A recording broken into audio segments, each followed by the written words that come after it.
Hey guys, so it's hard to believe it's been nearly 5 years since I first played Persona 5 Royal's third semester, but I've gotta say, I think I've changed my mind, and Maruki was right!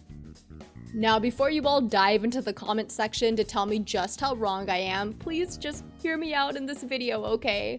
Also, just a quick heads up about the style of this video.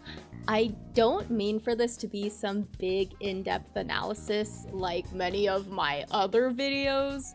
I mean for this to be a more casual chat/talk, just a chance for me to kind of rant about a topic that might not necessarily warrant that kind of long, in-depth analysis.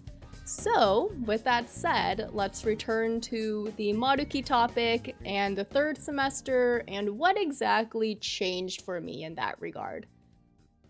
So, I have done a few videos in the past that particularly dive into Persona 5 Royal's third semester and the moral, ethical, and philosophical questions posed. This video I'm legit still really proud of and can't help but nudge you towards watching. Please watch it. And also, like, in regards to Maruki's therapy tactics, well, I'm not exactly changing my mind on those. Like, yes, the tactics he used on Sumire in particular do not hold up to the standards of providing therapy. And I'm also not trying to imply that I like completely disagree now with the ending of P5R. But I just wish that P5R's third semester had gone more into the kind of grief that comes from a certain kind of life circumstance. And by that, I mean permanent injury, disability, or chronic illness. On that topic, I do have more to say about Ryuji and An a little bit later in this video. And I also have some excerpts from this article that I'd like to read in just a minute. It does a great job explaining just why the grief from illness and disability is so different. On that note, I'd like to hear from you guys. Like, what kind of loss do you feel is not really depicted that often in media, that especially in these kinds of storylines? And by that, I mean like the magical, hey, if I could literally do anything and grant basically any kind of wish almost, like what kind of things, what kind of loss would I like to explore in that kind of story? It just feels like there are other compelling storylines to explore in these sorts of happy or utopia simulation storylines like P5's third semester than the kind of grief that comes from the death of a loved one that is the seemingly go-to, because there's the aftermath of Futaba's mom, Sumire and Kasumi, Haru and her dad, and then especially in Joker's case, Akechi, and even Yusuke to a certain extent. Like, his case is sort of similar given how he doesn't want anything to do with Madarame anymore. And to be fair, it's not without good reason, because death is the great equalizer, or like the most common form of loss. It matters not who you are.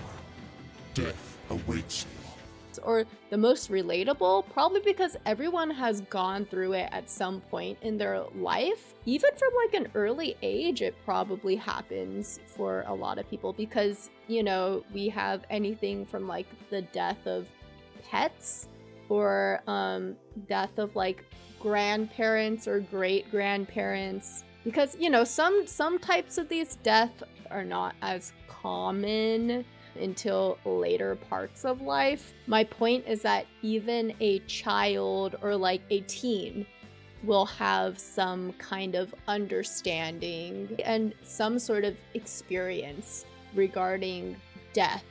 Meanwhile, that's not necessarily the case with illness or disability, because that doesn't always affect everybody. There are some people who live very long lives who are just fortunate enough to never really have too much problems with mobility or have too significant of health problems to really prevent them from doing many things. I have been friends with, I have worked with, I have known plenty of older people. People don't like to hear the word geriatric, but it's basically that population. So people in their 70s, 80s, 90s, even people who are over 100. And let's just say that many of them who are like even in their 90s are much more physically able and have less mobility problems and just overall less health issues that like limit their daily life than me. And I'm not even 30 yet, so yeah, I guess the closest thing we get to that kind of storyline is Ryuji and his injury. Okay, so from this point on, I also want to talk about Persona 3 and 4, so just a heads up that there will be spoilers for those games. But yeah, so I think the Persona games in general do a pretty great job at addressing the anguish and realistic aftermath of someone's death, right? Like Persona 3 has the answer epilogue, and Persona 4 has Yosuke grieving over Saki Konishi in like when it comes to like the main party, right? And then there are all these great social links that focus particularly on bereavement, like Naoki Konishi is a great one, the old couple in Persona 3, and there are many more. So in other words, I feel like Persona as a series handles this type of loss pretty well. But with that said, I feel like it has plenty of representation that I would like to see them adapt and lean into more. Akinari is a great example in Persona 3 on like illness in general, but I still think there is something different between chronic illness and terminal illness because there's a different feeling that comes with this special limbo of like knowing that you won't die, but your health won't be getting better either. And so I'd like to read from some excerpts from that article that I mentioned about like what exactly chronic illness grief entails and also how it differs from other types of grief. A loss of body function or body parts may lead both to a diminished ability to perform tasks, hobbies, or activities of daily living and derail an established career or prevent the fulfillment of an aspiration. Because chronic illness can strip away many of the characteristics that form identity at the same time it causes disability and loss of livelihood, the totality of the losses is potentially enormous. In regards to like losing your identity, you know, like the loss of identity and what you used to do, this is where we get Ryuji, right? And I feel kind of bad that again he is sort of a very overlooked and so many of his problems feel so like underrated in a lot of ways, or like underexplored. I think this video by Thought Bubble did a really good job of summarizing like everything. And yeah, in regards to Ryuji's injury, I know that in the game they try to make it sound like I know that at the end of the third semester, like he is working on recovering and rehabilitating his leg even more. But to be fair, Ryuji's injury doesn't really seem to affect his day-to-day life all that much. He can still, for the most part, live a very normal life. He's just, you know, not to make it sound like, oh, it's so easy to get over the fact that like he can't run anymore when like running is his joy, his passion. But you know, like in other words, like yes, while he can't really run in the way he wants to anymore, it's not like he can't really, enjoy new experiences or like, go to restaurants, go to events, hang out with friends, live independently, like it doesn't really seem to affect him all that much, though I don't know, I forget exactly where he says this, but I'm pretty sure that he states his injury or like the pain acts up when the weather gets colder. It just doesn't seem like it's progressive or especially debilitating, which brings me back to that article that explains how chronic illness grief differs from a lot of other types of grief. Death is followed by a sense of finality, which is excruciatingly painful in its own right, but that finality can bring about resolution and closure.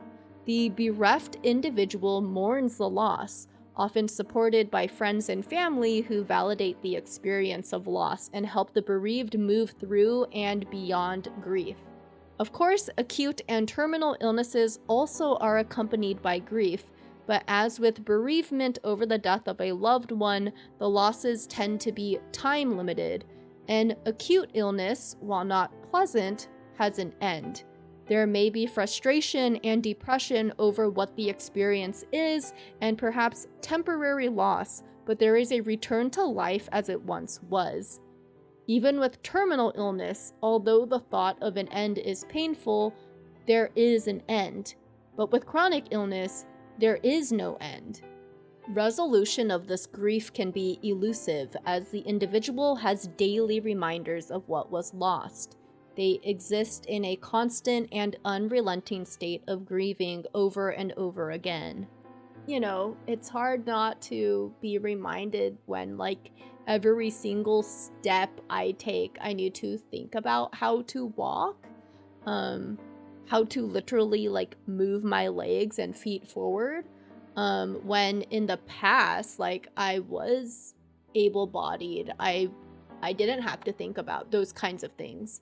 Even when you try to focus on other things and be content in other ways and find joy in other ways, the reality is it's like every single day, every single step that I take is a reminder that yes, this has changed. I'm not the biggest fan of Confucius, but he did have this saying that I think sums it up so well. A healthy man wants 1,000 things, but a sick man wants one.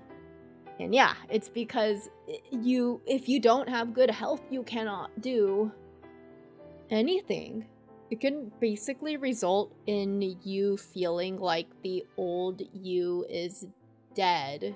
And that's unfortunately the case with a lot of people who knew you before the illness as well, that it can feel really devastating to them.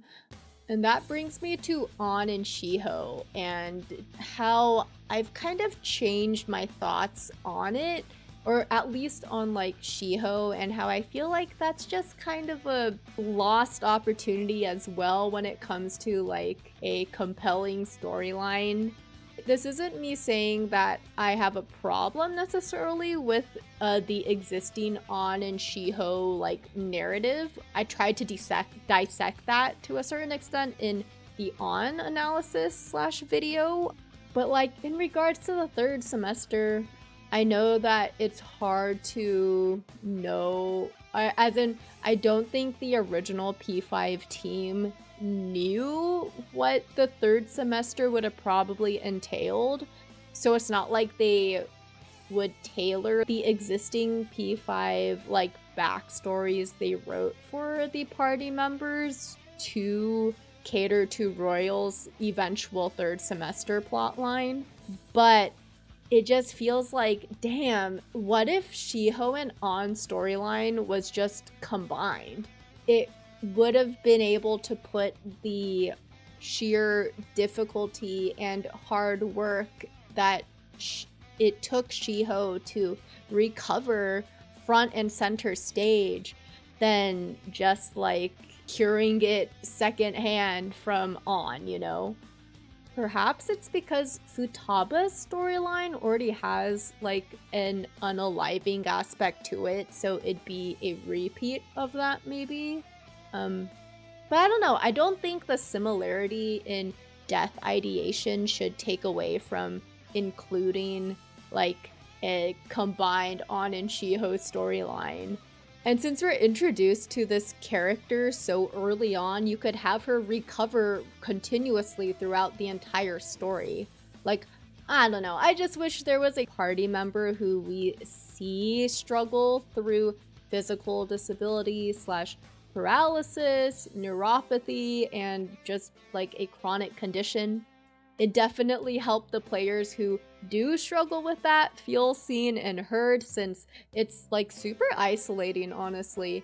And not only that, I think it could be a powerful message without getting too much into like inspiration porn, to have a character like this awaken to a persona as someone who has recovered significantly, even having been told there are many in my position who never walk again. I know the mental strength it takes to keep pushing through to recover mobility and some semblance of independence.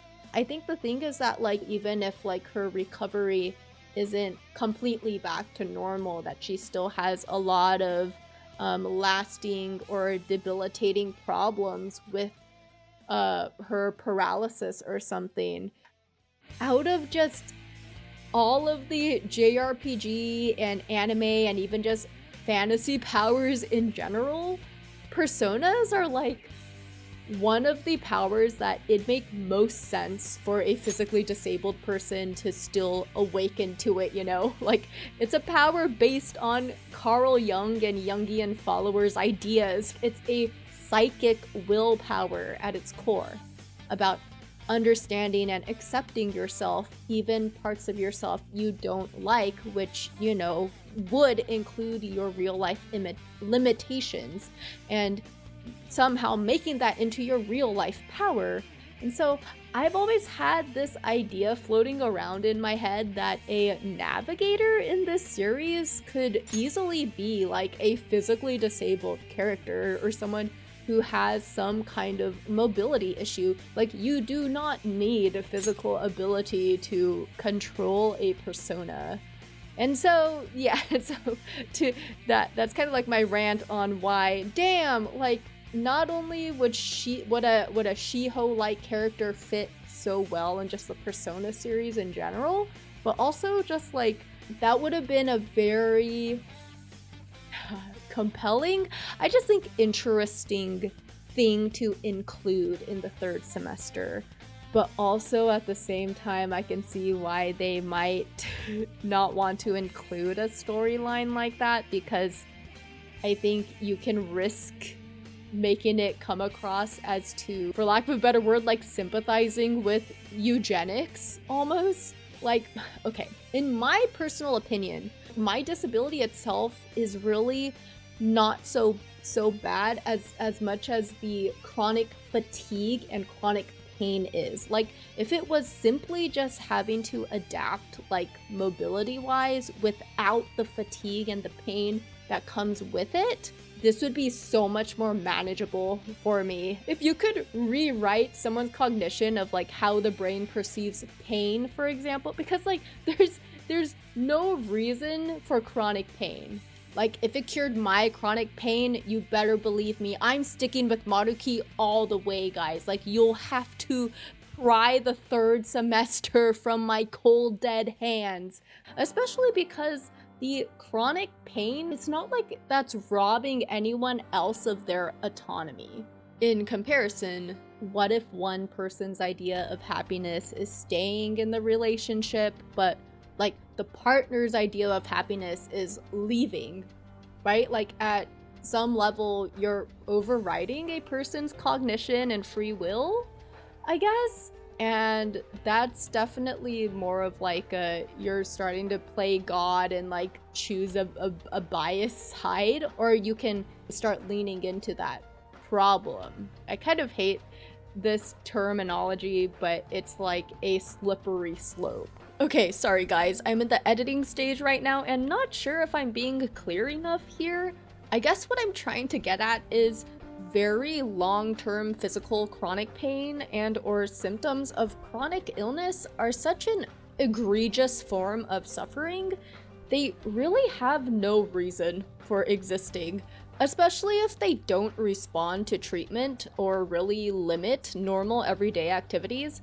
Like, no one is inflicting it on you. It's not like it's valuing one person's autonomy or free will over another's like it might or could when trying to magically fix pain stemming from human relationships. But yeah, I could probably tangent forever, and this video was really not meant to be that long, so I guess I'll just kind of end it here with just a question for you guys. Like, what do you think are other forms of adversity, trauma, or, you know, loss, therefore grief, that go underrepresented in stories in general? And this will definitely ignite a firestorm in the comments, but what kinds of suffering do you think have no reason to exist, and would therefore make a good case for Maruki's third semester shenanigans? All of it? None of it? Something in between? Let me know down below! Thanks for also liking and subscribing, and make sure to check out my other Persona videos. And finally, I'd like to thank my patrons and channel members, especially my special fusion supporters: Big Klingy, Sam Bezjak, Francesco Santoyo Rego, and Meownalin, Malcolm Lowry, Peter Shepard, Andy, Undercloak421, Jimmy Tapiz, Frank Sasaki, and Phoenix Black.